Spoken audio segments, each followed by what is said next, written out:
You're listening to The Mirror. I'm your host, Sophia Ha. Today, I have the pleasure of speaking with Diego Fontanive, academic author, speaker, and thinking enrichment consultant on the subject of metacognition. Now, for those of you that are not familiar with metacognition, it's the fascinating study of thinking about the way we think. I'm particularly excited about introducing you to Diego today because I met Diego 12 years ago while I was living in Bali, and I was on quite the journey of self-discovery and just trying to understand myself a little bit more deeply. And after many long conversations with Diego, he was instrumental in helping me to think more clearly, to think more critically, but also to really become aware of my biases and beliefs and conditioning that were keeping me in these sort of perpetual psychological loops of suffering. So I'm really excited for this conversation today. We're going to be focusing and really honing in on what does it tangibly take to change the way we think so that we can stop being in this loop of perpetual irrational fears, comparisons, beliefs that are continuously keeping us in this state of unnecessary suffering. So with all that being said, quite a long intro, with no further ado, welcome, Diego. Hello, nice to be here. I know, it's been a while, right? Oh my goodness. Yes. Diego, before we get into anything, let's just start off with you sharing a little bit about who you are and what you do. Okay, I'm from Italy. I developed an interest in understanding deeply how people influence each other since I was a kid. Actually, I remember precisely the first day I went to school, the elementary school, and how we influence each other, in particular in the negative sense. And then I wanted to find out if there were actual cognitive tools to comprehend how the influence happens, and particularly how it affects other minds negatively, and how the influence passes from mind to mind and transmits pretty much like a mind virus. And then I started to study the subject. I went to political science, then sociology, that also involves the psychology.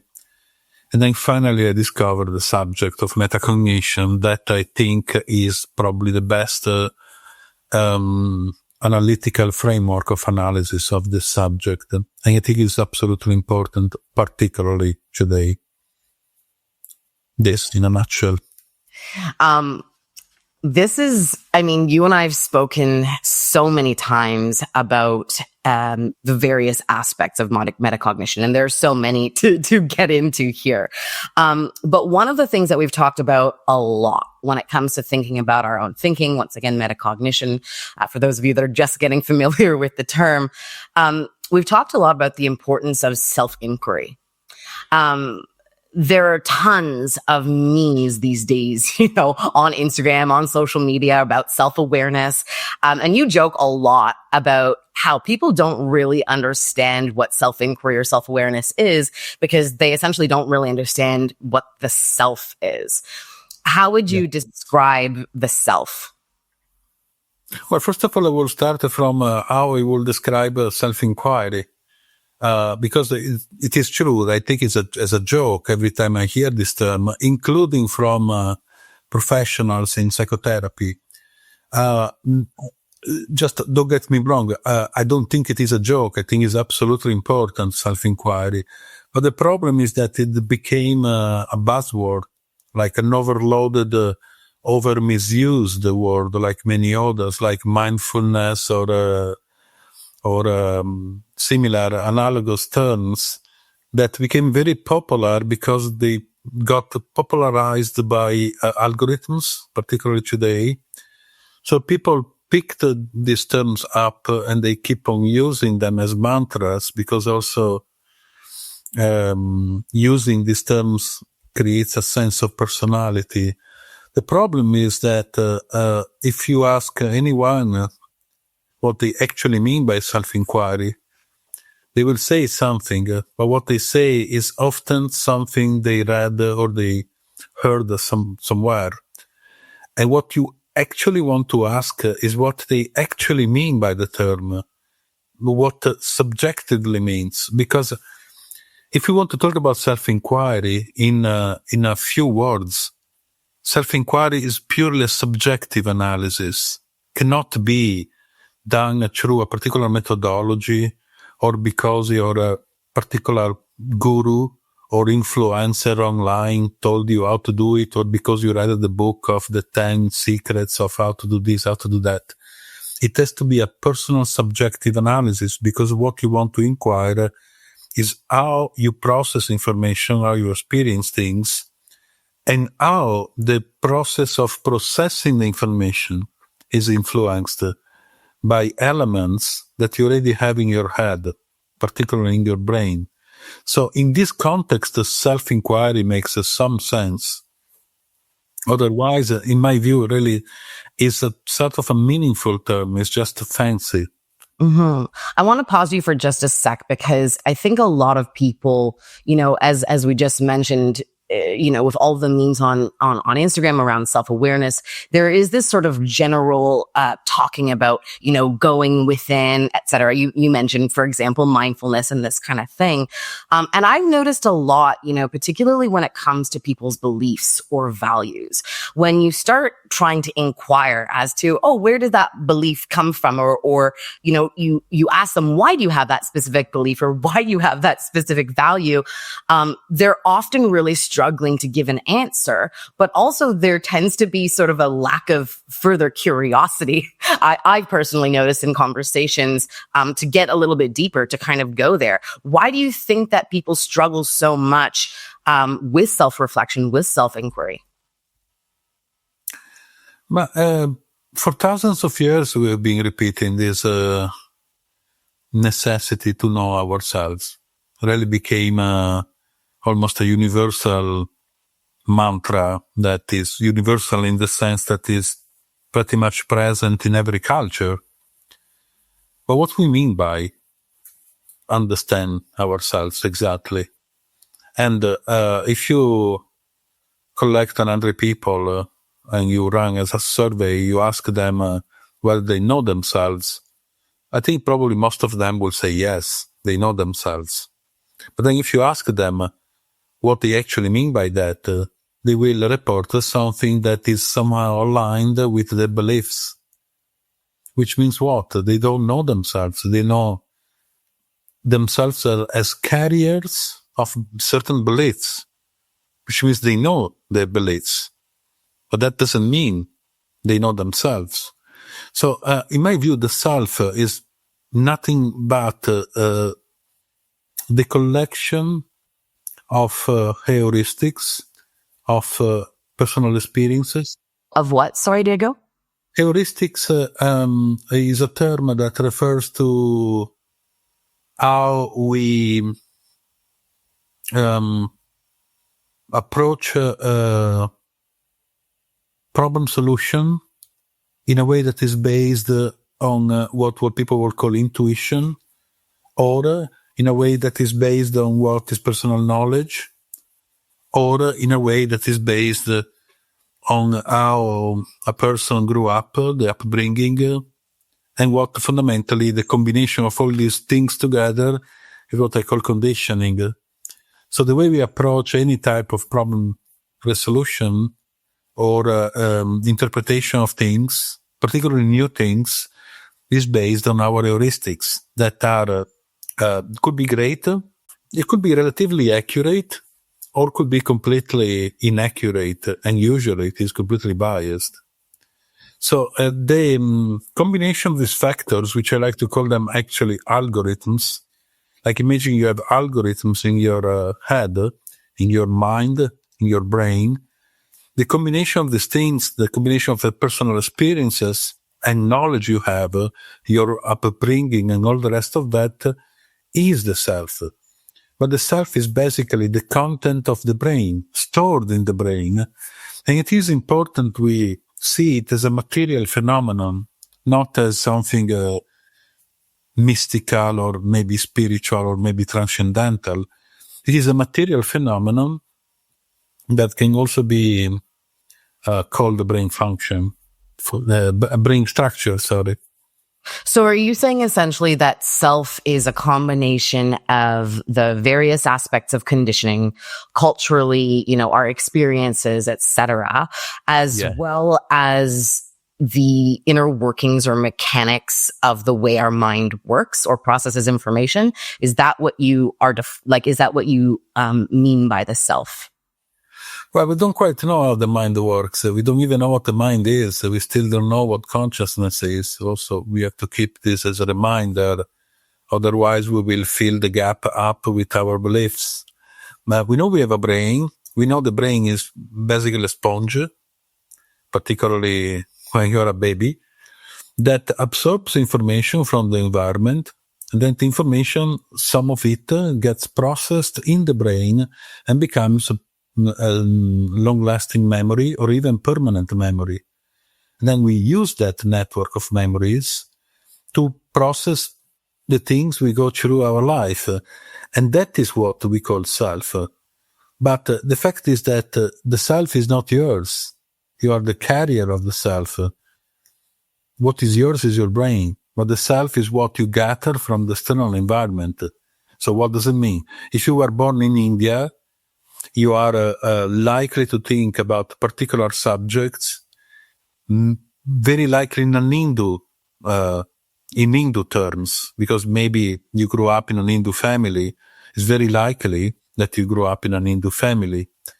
If you grew up in Scotland, it's very likely you think in maybe Catholic terms or Judeo-Christian terms, even if you are an atheist, because you grew up in a Judeo-Christian environment.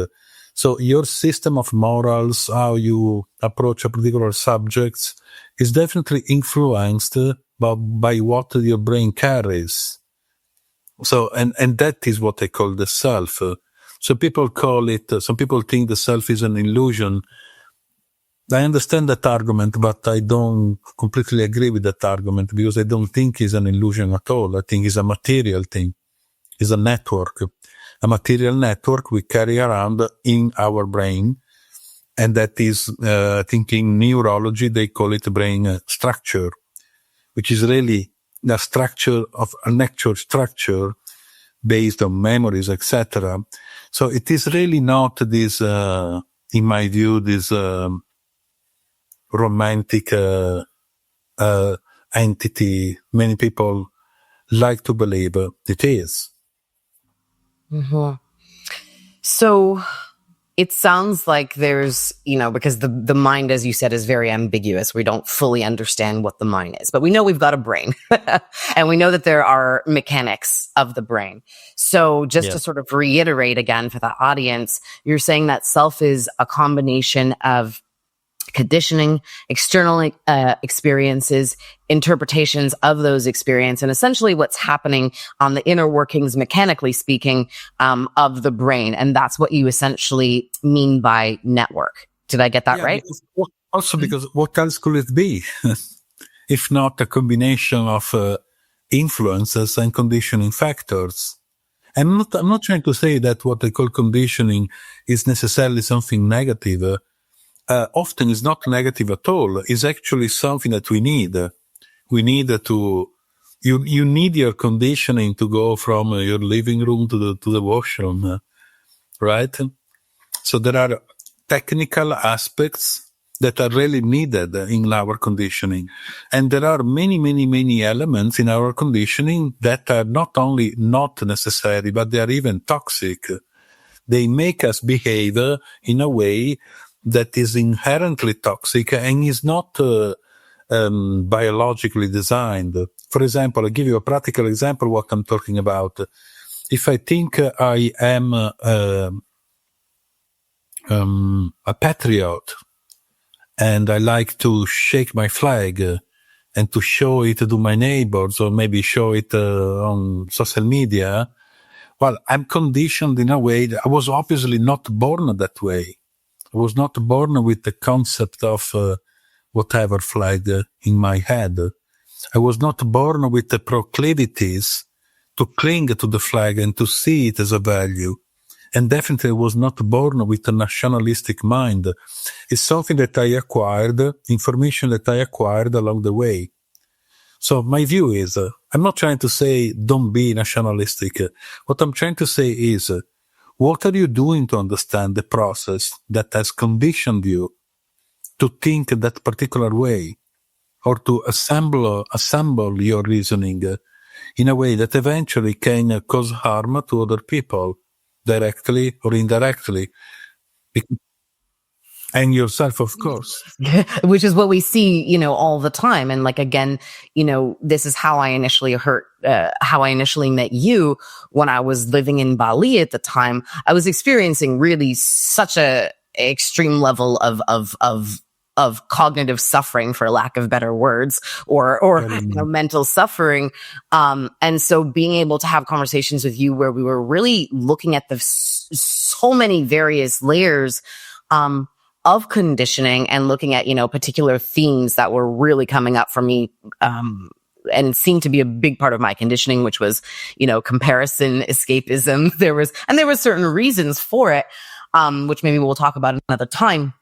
But we're talking essentially about, the process of self-inquiry. And I want to talk a little bit more deeply about what that actually looks like.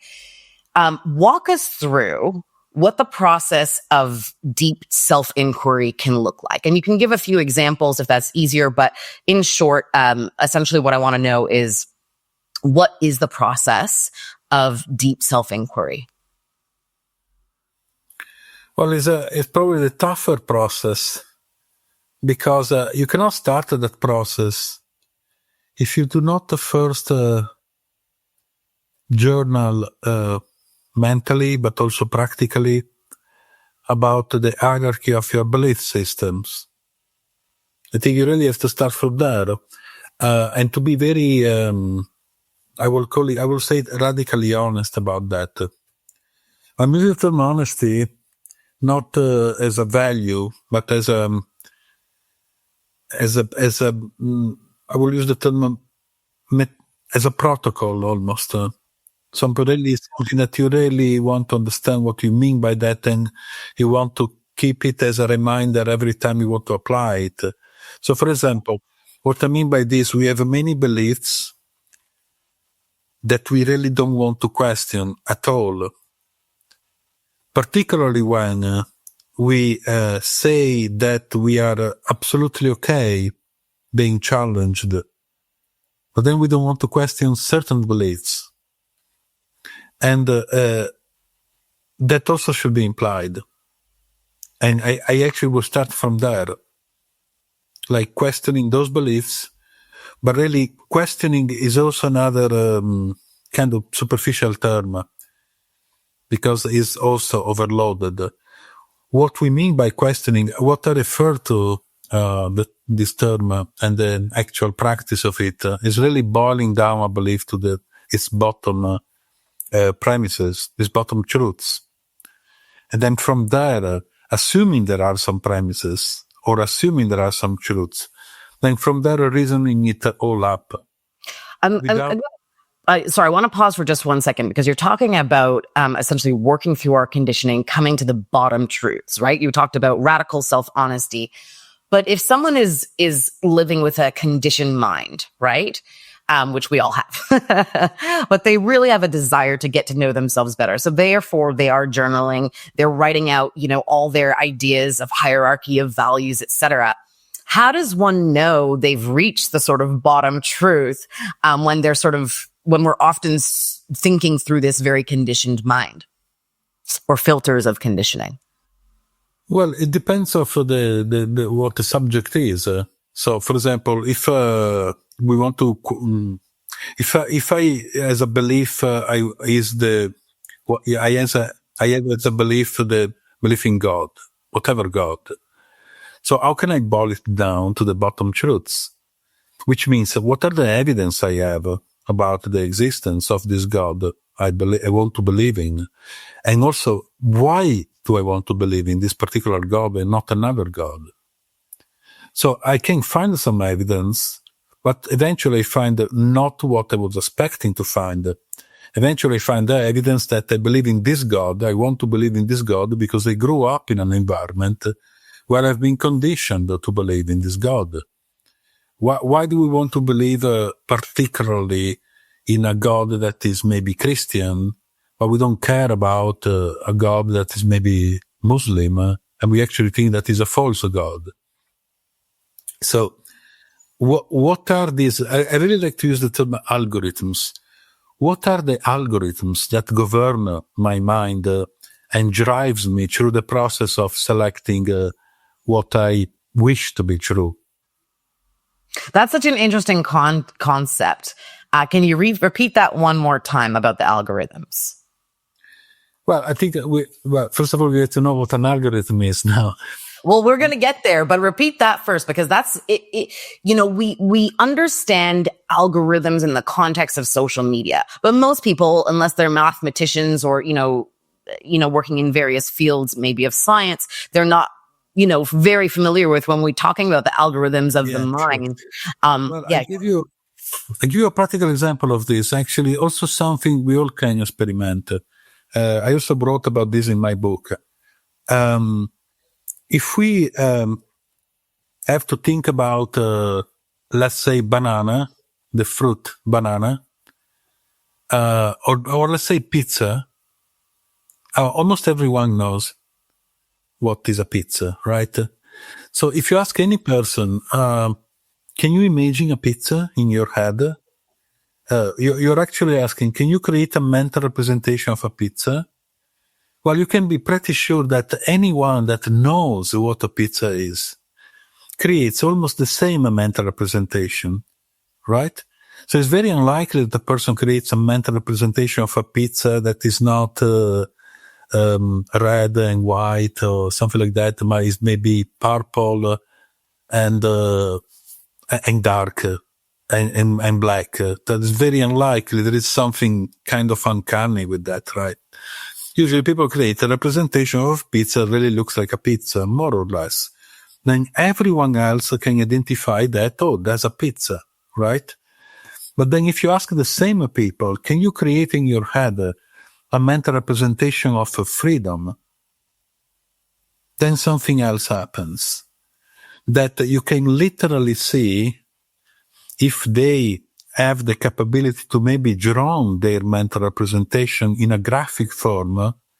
You can tell that the person maybe grew up in America, is maybe prone to draw something that looks like an American flag, or looks like some type of icon that, I don't know, maybe a superhero that evokes what is compatible with the concept of freedom in that person's psychology, right? If you ask this to an LLM, like a large language model like ChatGPT, can you create a representation like a picture? Can you generate a picture of a pizza? It will generate a picture of a pizza, maybe very realistic. But if you ask something abstract, can you create a representation of freedom?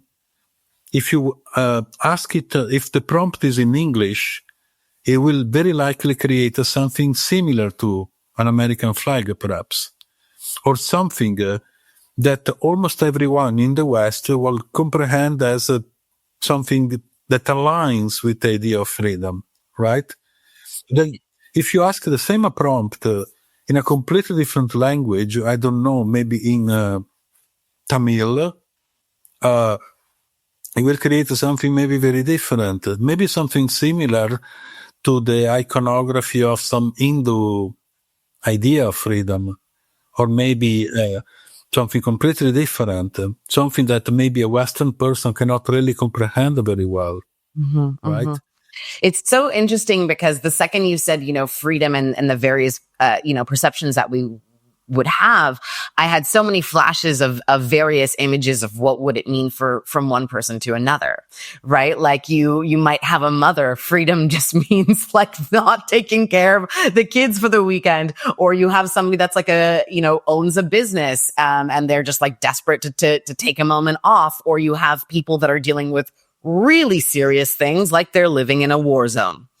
and the idea of freedom is a completely different concept, or, for the person that's in an abusive relationship. Like there's so many, various things. So I love that you're touching on this, because I think that it really helps us to understand the algorithms of our brain, right? How we essentially process information, is, because of our conditioning, naturally completely biased. But to be able to open up the curiosity, for self-inquiry. And I don't know about what your thoughts are on this, Diego, but I found that often people, when it comes to deeper self-inquiry, it's often not until shit hits the fan, something's going down, people are a mess, they're upset, they're suffering, they're in this extreme state of pain. I often notice that that's when they tend to go for wanting to, be a little more self-aware, often once they've created something,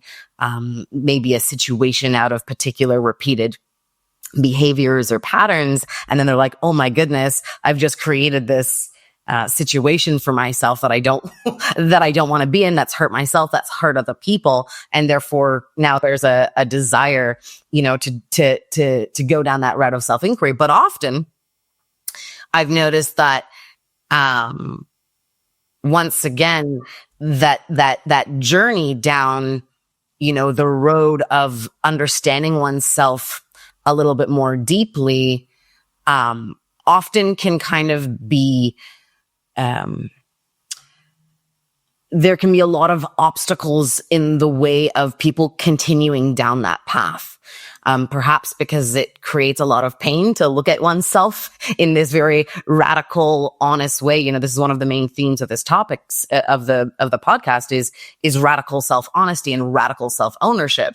And I know through a lot of work that you and I have done, it is not easy. It is not easy work. It's not easy to look at yourself honestly and be able to call yourself out on things. But I think it's also really important for people to understand that doesn't mean you're staying in this loop of self-criticism to the point of, you're just breaking yourself down.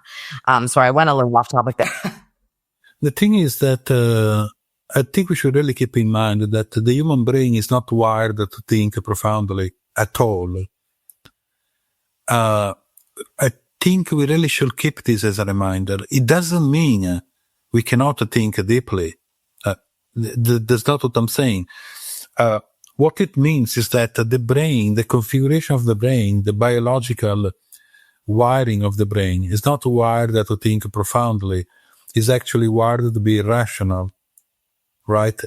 Because if you have to be rational to jump into the jungle as a caveman to get some dinner.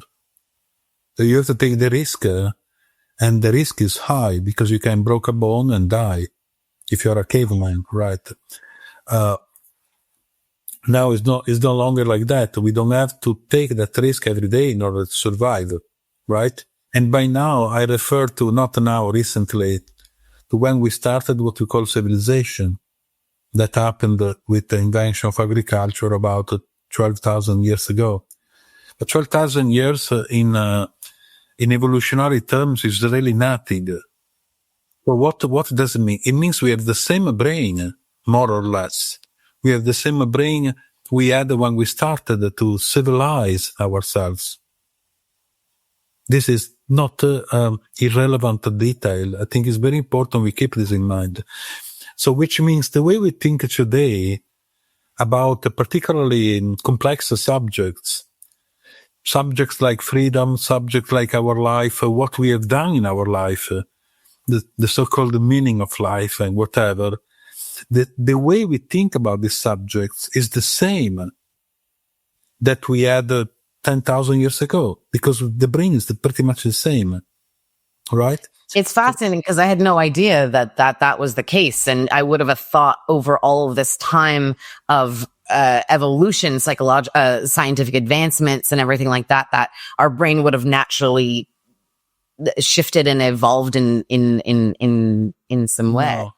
No, that is not the case. Well, there are differences because we changed our diet, for example. So there are some components in the biology of the brain that has changed. So we don't have exactly the same brain. But in evolutionary terms, or in terms of biology, the brain is the same. So really 10,000 years in evolutionary terms is really nothing. It takes like hundreds of thousands of years to create some modification in our genes and therefore the structure of the brain. I think probably our neocortex got a little bit larger because we started to use it more frequently, but that is pretty much it. So this means that when we think about ourselves, in the sense of our life, we have to use a type of thinking that is really unnatural.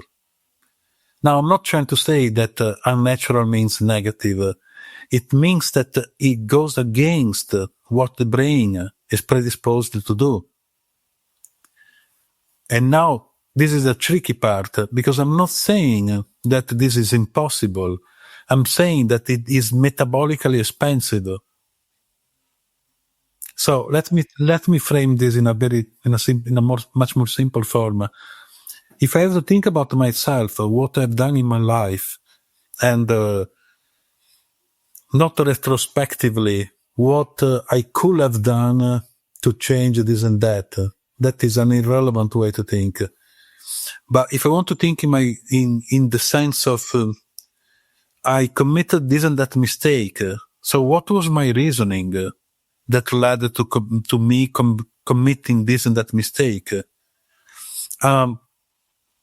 This is very expensive in metabolic terms, because I really have to, if I really want to be serious, and this is what I mean by radically honest, I really do not refer to something romantic or mystical or spiritual or sentimental.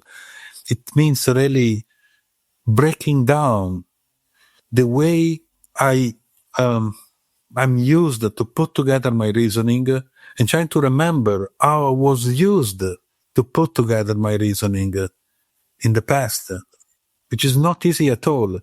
This really requires a great deal of brain power. So this is what I mean by expensive. It's not expensive in terms of money. But it's also even more expensive if you don't do the work. If you don't do the work, ultimately we're talking about, a lot more expense.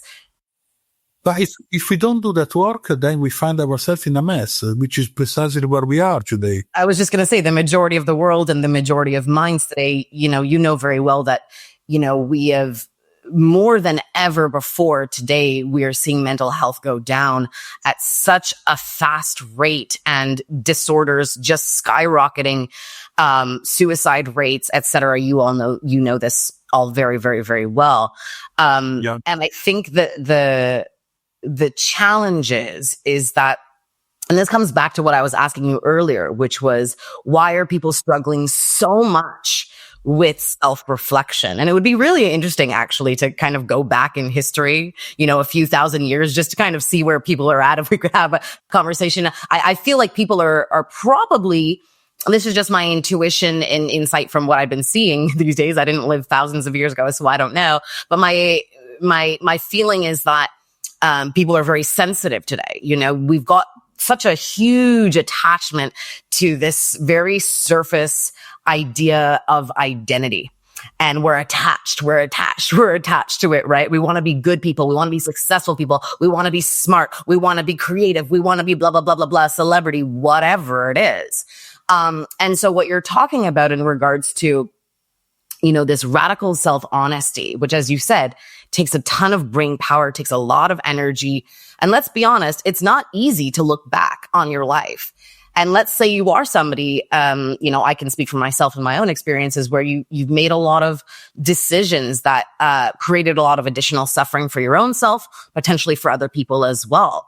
I think the challenge for a lot of people, coming back again to that same question, why do people have such a hard time deeply reflecting, is I think there's a huge aspect of shame that gets involved in this, where it's like, I really messed up in my life, I will avoid that really because I think that is irrelevant. But how does somebody avoid it when we naturally have a tendency, like if we're going down the route of being radically honest, we have all these various aspects of conditioning. When we start going down that route, how does one not, let's say you really hurt somebody or you really messed up your life. Like maybe you really did some serious stuff for like 20 years and now you're really paying the price, right? Like how, I'm talking also about from my own personal experience because I, can sometimes get caught in this loop of, oh, I really could have done things better. I tend not to stay there probably because a lot of the work that you and I've done in therapy and stuff, but as well. But I do think I've seen a lot of people, and I will say from my experience, often men more than women, not 100% across the board, but there's just this reaction to this facing oneself and then this kind of going into a mode of shame or self-hatred, and then it pushes them further away from wanting to kind of go into that self-inquiry.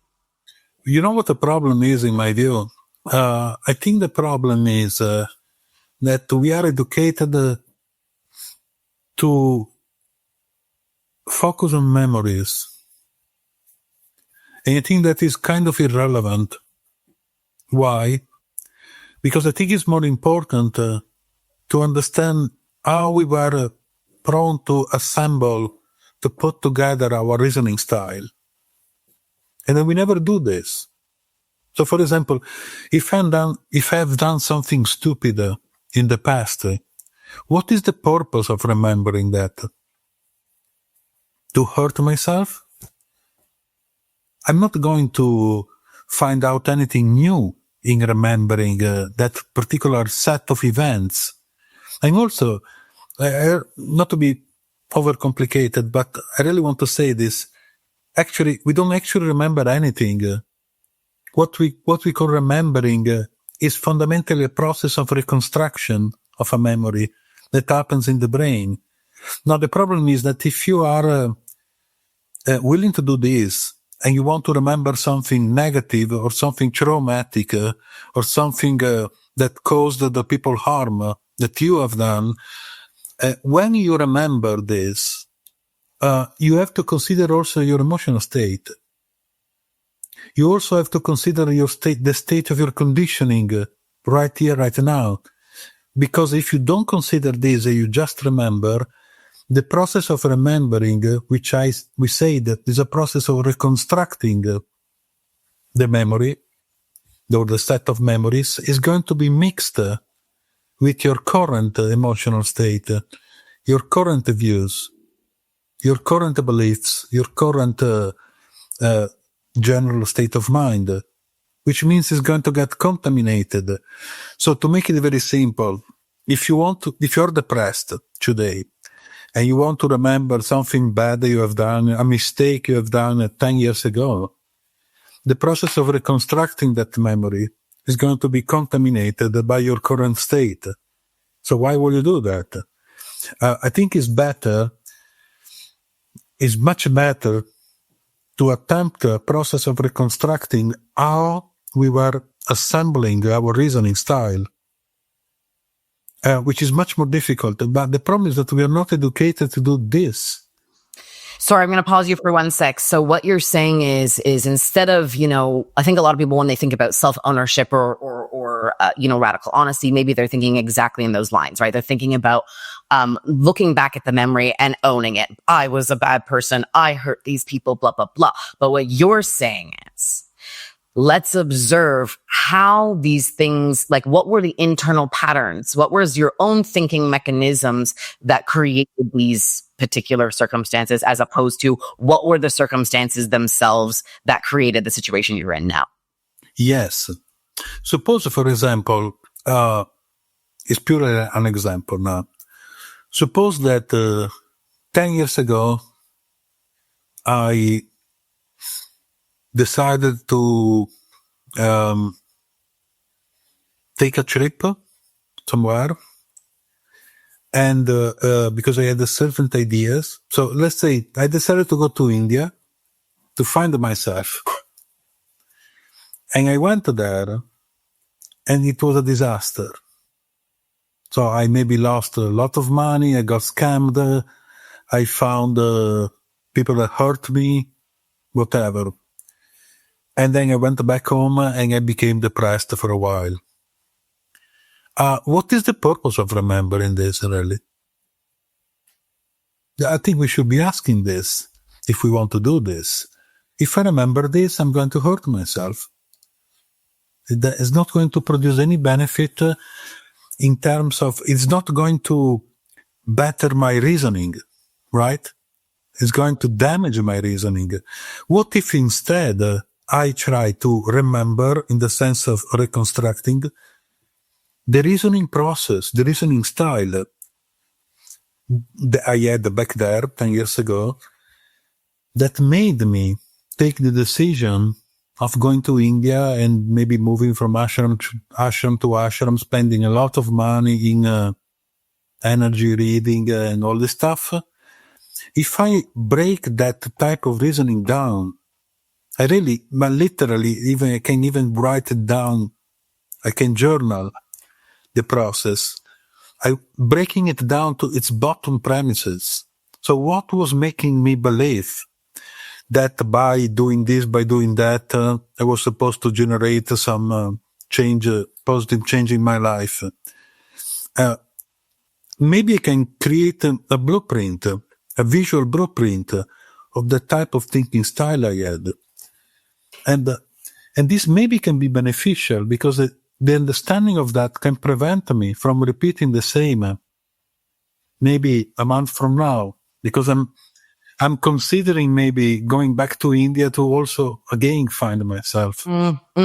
I really love this idea of, reconstructing, or not reconstructing, sorry, becoming aware of what was the constructing thoughts or patterns to create, certain actions, behaviors, beliefs, etc.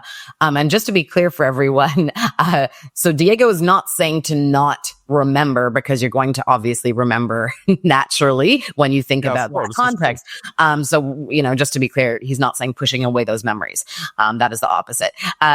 But essentially what you're looking at, again, is what are the processes? What are the internal processes, the mechanics that created these particular decisions? I love the way that you mentioned sort of mapping out, what those particular ways of thinking or algorithms were in your brain that got you to arrive where you were. I want to talk a little bit more on specifically the effects of conditioning, because I think this is a big struggle for people where there's a desire to know oneself better, right? Or their inner workings. But there's also this aspect of, something that you're talking about right now and that you talk about a lot, which is essentially trying to know yourself through these conditioned filters that already exist. So how does conditioning get in the way of self-inquiry? Because if you are interested in knowing yourself better, but you're not interested in knowing your conditioning, you're not going to know yourself, to find out about yourself at all. You're going to find out what you wish to find out. Instead, if you want to really inquire into the nature of your conditioning, to really dig into that, that is the only way to find not to find yourself, but to find out what your self actually is. Actually, will suggest that in English, yourself is a single word. I think we should at least mentally separate that word, because they should be two words. Myself, not myself altogether. Because if we mention myself, then maybe we start thinking about, okay, who owns the self? Who is the owner of the self? That will facilitate the process. If instead we say myself, we tend to identify with that, and we tend to think that me as agency or as mind, if you like, is myself. It's the same thing. Instead, it's not. So I think if we really want to self-inquiry into ourselves, we really want to know, by definition, the nature, the structure, the blueprint of the self. And I repeat, like I said earlier, what could the self be if not the sum of our conditioning? Unless we want to believe that it is given to us by some supernatural entity, that is also a belief. Yeah. I think it's really interesting that these days it seems that, looking for confirmation bias is almost more, valuable in people's minds than looking at themselves in this really honest way. Like, even if you go to the internet at this point, right? If you want to be convinced of what you already believe, you just need to say, prove this thing that I already believe. As someone who really tries to practice being, critical and skeptical, and often fail and often can be very, gullible, I will often write the opposite thing so I can find the information in the other way, because I'm actually looking for that information as opposed to just trying to prove myself right. In my work, specifically holistic beauty, there is just so much, or the beauty industry in general. I work in beauty, the holistic beauty, but the beauty industry, as we know, there's just such an immense amount of conditioning and fear around our relationship with aging, with beauty itself. And I mean, it's quite scary. Like, these days we have, 8-year-olds, 9-year-olds, 10-year-olds asking their parents for Botox.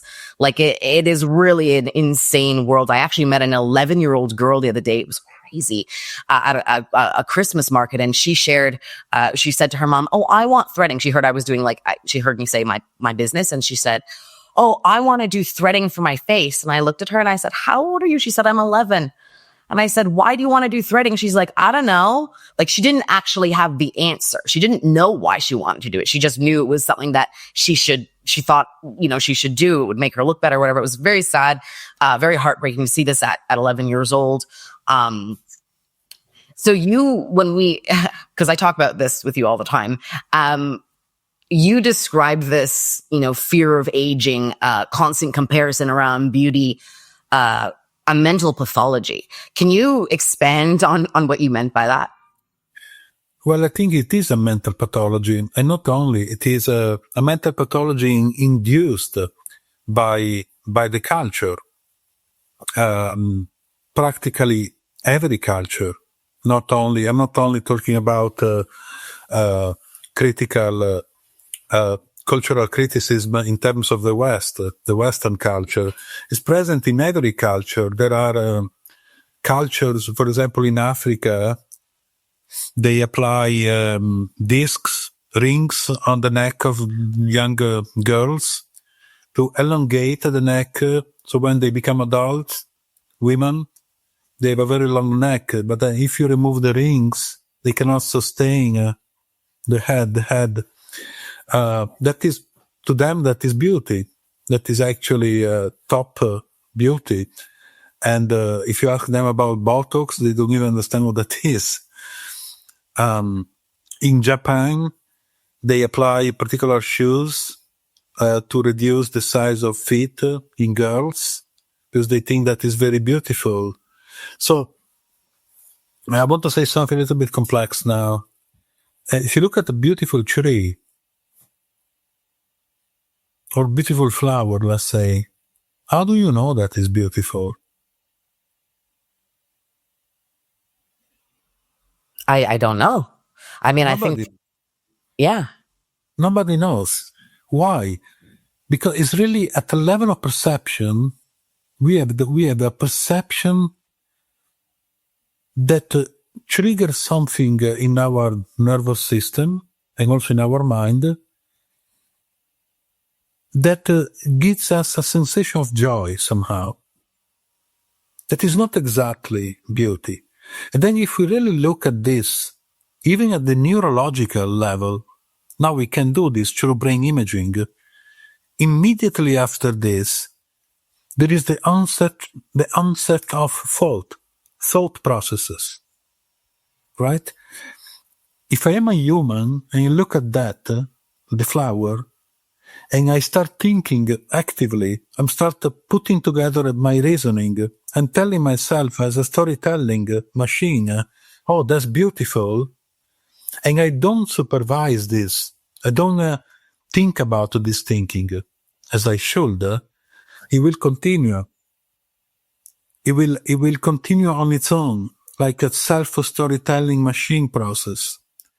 And maybe that will lead to the direction where I will be telling myself, I should take this flower, keep it with me, bring it at home and put it in my kitchen or whatever living room, because it's beautiful. It's beauty.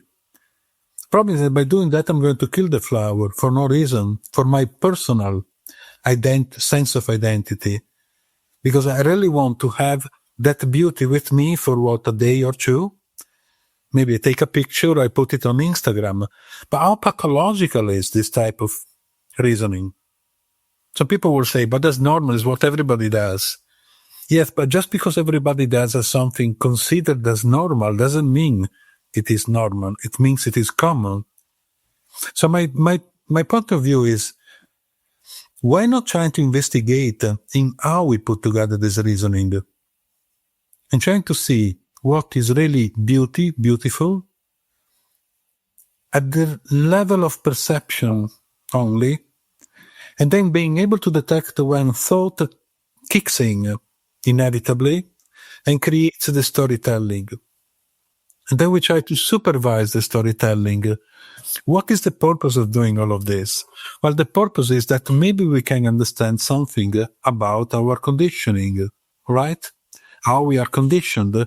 And by doing that, we understand ourselves. And by doing all of this, we eventually prevent absurdities like neurosis, neuroticism, proclivities that are maybe dysfunctional, or cognitive dysphoria at large. Yeah, comparison and all the stuff. What comparison, for example, has to do with beauty? When we see a beautiful flower, are we going to compare it with another flower, or the flower we saw yesterday?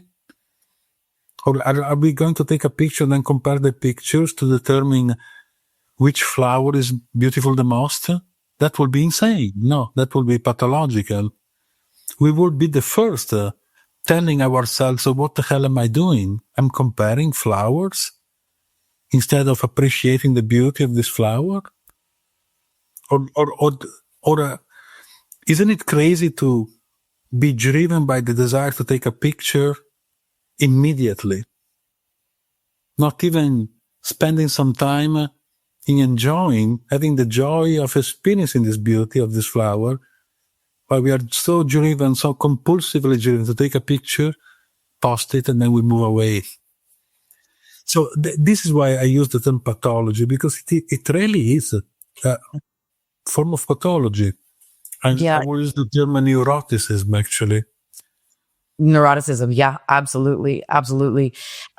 And, it's so, when we're talking about mental pathology and we're talking about essentially dismantling our conditioning, you mentioned two things just now. You mentioned actually like collecting the information, right? So that takes time, right? Just you understanding, taking a moment and actually analyzing what is the information that gave me these particular views or beliefs or ways of perceiving things, while simultaneously, as you're doing essentially this research, you could say, into yourself, you're simultaneously sort of catching when you're having particular thoughts or stories about these particular things. It's not an easy thing. There are two aspects, particularly when it comes to, our relationship with beauty and aging. And one is the I think this is particularly interesting because we see, just over, in my lifetime, I'm just 40, right? I've already seen the eras of beauty change so many times, right? Like what was beautiful in the 60s versus what was beautiful in the 80s versus what's beautiful now, right? Mm. Like I give this example all the time. Back in the 60s, we wanted those like really skinny, twiggy models, very flat chested, no hips, like tiny. That was the thing. You go further back, we see, in the era of, well, I'm not going to get this right, but, when you see the era of, for example, in the 20s and the 30s, we're looking at, I believe it was the 20s and 30s, women that were a little bit bigger. I could be getting that totally wrong. But if you fast forward again, the certain trends, even like what are the different eyebrows from era to era, right? Like you've got bushy ones, thin ones, etc. But you fast forward to today, and again, it's kind of shifting back to skinny again-ish. But there was that big, Kardashian era, which people are kind of still in and maybe slowly coming out of, which is like the biggest boobs, the biggest butt, and all of the like the super, super big lips. And so I think it's really fascinating for people to actually just do a really objective look, around our conditioning with things like beauty, but then also looking, as you're saying, about what their own personal stories or beliefs or conditioning is around that, because it's just, in my opinion, something like beauty and aging. There are so many other things in this world that we need to be concerned about. So and for so many women, this is such a challenge, to be so consumed by these fears that, are so irrational. We're going to age, it's going to happen. We all have different faces. Are you going to spend your whole life, dedicated to just creating whatever is the face for that particular era, which will change in 10 years from now? So that neuroses that you're speaking of, I think is a very, very, very, very real thing. And you see it happening more and more. I mean, people are literally taking their filtered pictures to the surgeons to say, give me this face of what it looks like, when I'm filtered. So. But it's a very, I think it's a very complex issue. And because it is complex, I don't think we should shy away from the understanding of this complexity. A point that I really want to make is, if we really pay attention closely, particularly we Western people, we are all conditioned to make our brain focus on the future. We are obsessed by the future. Let me say something that appears to be a little bit strange, but is not strange. Most of our anxieties do not come from the past. If you look at this carefully, they come from the future that does not exist yet. Our ideas about what ifs, what abouts, what the future will bring. Now, the future is becoming more and more and more uncertain, right? Collectively, and therefore individually, which means that this neuroticism I'm talking about is increasing. Now, when people become more confused, they tend to do what? They tend to rely to external sources, external agencies. Please tell me what to do. Please give me directions, orientation that I can follow, something I can imitate. And this really becomes compulsive. So the problem is that if we have a type of reasoning that keeps on focusing on the future, how can we possibly pay attention rationally to what is going on right here, right now? And this is what we should be doing. I'm not talking about the power of now and all the stuff. I'm talking about, if I'm confused, what about and trying to understand that confusion, how it works, what is causing it, what are the premises, what is the storytelling, instead of investing my brain energy, my brain power, my mind power as well, in comprehending what I can do to become this, to become that, to become like Kim Kardashian, to become like a Barbie model or whatever. And not only about the matter of beauty, this is about everything. The what can I do too is a modern obsession. I'm not saying we should drop it.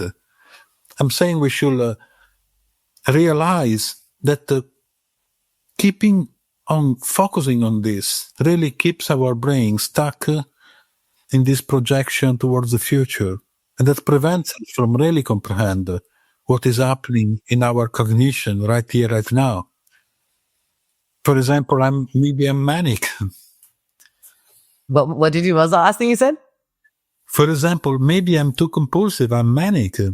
I'm too confused. I really have to sit down and comprehend what is going on. Otherwise, I will never get out of this loop. We'll keep on following. And I just wanted to be very clear because, when people listen to this, they're going to hear about 50% of what's said because that's how we all are doing. So I just want to be really clear because some of what you're saying, for some people listening, this might almost come across as mindfulness. It's not that. You could say it's a kind of mindfulness. You can correct me if I'm wrong, Diego. I'm kind of speaking for you, but you could say it's a kind of mindfulness, but it's not just observing a thoughts. It's actually thinking at your thoughts. It's actually essentially critically applied critical thinking. Is that a good way to describe like the action of what we're doing? I don't quite know what mindfulness is. I think is another buzzword. I think most people would just define it as like sort of the attentiveness to what's happening, as thoughts come in and then just doing your best to stay present. But what you're looking at specifically, and that's why I kind of use the word applied critical thinking, is because you're really going in and observing and then asking yourself questions and follow up, which is, the different thing from mindfulness where you're kind of observing something and then you let it go. Observing, so we're here. It's not that we're looping on it. We're kind of like honing in and trying to really deeply get it, understand it. I think what I do and also what I propose is I really encourage people to, yes, observe, but to really develop an understanding of how they put together their reasoning process. So about anything, but particularly about the salient things. So, for example, we can perform an exercise that is relatively simple. We think about something that is complex, or to us at least is complex. To some people can be beauty, to some people can be freedom, to some people can be some existential idea. And then we try to reason about that. Which means what? To reason, you have to pick stuff that is already there in your brain. Again, your heuristics, your knowledge, your experience, your trauma responses eventually, and whatever. And you observe how you use your mind, that is your agency, to use your brain to select the material stored in the brain. Literally, you observe how you assemble your reasoning and eventually even journal about it. You write it down. So I pick this, I pick that. So suppose the subject is freedom.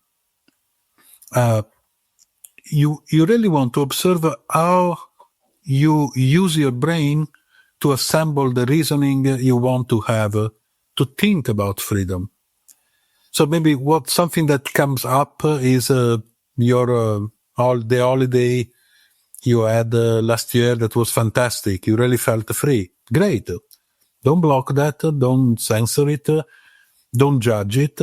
Let it happen, but observe the process by which your mind and brain assembles the reasoning process. And then maybe you write it down and you really comprehend the structure of that. Maybe by doing this, you will notice there are some biases in it. There are some fantasies. There is maybe some romanticism that should not really quite be there. There are exaggerations. There are things you don't want to use because they are inconvenient. Maybe something happened in that holiday you had last year that made you embarrassed for 2 minutes. You want to keep it out. So by spotting literally your brain going through the selective reasoning, selecting what is convenient, canceling what is not convenient, you really understand how you, through your mind, through your agency and through your brain, put together your reasoning style. And that is what it means to know yourself. Also in the neuroscientific sense. Hmm. Other than scientific. Well, I think that's a very important part to remember, because it's essentially what makes us, the way that we are. If there was, because you've given us a few different things, right, to try. And I hope that those that are listening, you're going to take this and try at least a few of these things that Diego has mentioned, because they can be tremendously helpful. And, if you're somebody that's stuck in a loop of suffering and sort of, repetitive thought and just feeling stuck, these are really, really wise things to try. Diego, we've given the audience a bunch of sort of varying steps and ways to kind of hone in. If there was just one thing, though, that a listener is listening right now, what if there was one thing you could suggest to help someone see themselves more clearly, where would they get started? What would be the step to get started? So in other words, if someone wanted to know themselves a little bit more deeply and really get into this sort of deeper state of knowing themselves, what is one tangible step that they can try to start that process? Well, there are many steps, but I will just start. One for now. Just one. Drop what you wish to be true. Drop it. Drop it categorically and completely. And then the problem is that it will come up again. Can you repeat that one more time? Yeah. I will say drop completely what you wish to be true. Oh, that's really powerful. Drop completely what you wish to be true, because I think I'm laughing to myself because, we all do this, right? Maybe not you. We do this all the time. And because we do this all the time, I'm not saying not just once, drop it once, and then you start again. Drop it every time it interferes, that the storytelling interferes in your reasoning. It's just such incredible insight. I'm going to write that down and frame it on my wall, because I think that, as I said, there's actually a little bit of a lot of this intense attachment to what we want to be true, whether that be what we want to be true of another person, what we want to be true of ourselves, what we want to be true of our relationship, what we want to be true of the world. And, I think, part of this dismantling of conditioning and self-inquiry, once again, means that radical honesty. It means we're not trying to pretend that things are different than they actually are. And so I really, really, really love that. I think this is actually a great note to leave on. Diego, definitely bringing you back for another conversation. But before we sort of close up, let people know where people can find you and connect with you, potentially work with you, and find your book. Well, you can find my book on Amazon and also Google Books. It's called the Metacognitive. And I think you can also find my link tree, that link to the tree of all my links. I don't have a website now. I dropped my website a long time ago because I thought it was a little bit useless. And that is the easier way. And then, of course, you can find me on Facebook and LinkedIn. Yeah, and under Diego Fontanive, yeah? Yes, under my name. Perfect. Yeah. So once again, you can find Diego's book, Metacognitive. Absolutely check this one out. He has done a lot of papers and speaking events for various academic institutions. The stuff is really, really, really, really insightful. And I have to say, just on a personal level, Diego is probably one of the most interesting and abstract minds you'll find out there in my opinion, in the world, particularly of cognition. And again, he's been so incredibly helpful for me. So to all of you that have been here with us today, thank you so much for your time. Thank you for chiming in and listening. If you want to learn more about me, you can find me at theholisticfacelift.com or follow me on Instagram at theholisticfacelift. Of course, follow us on our IG for this podcast at the.mirror.podcast for upcoming episodes. And until the next time, here's to you really seeing you. Thank you for having me. Thank you, Diego.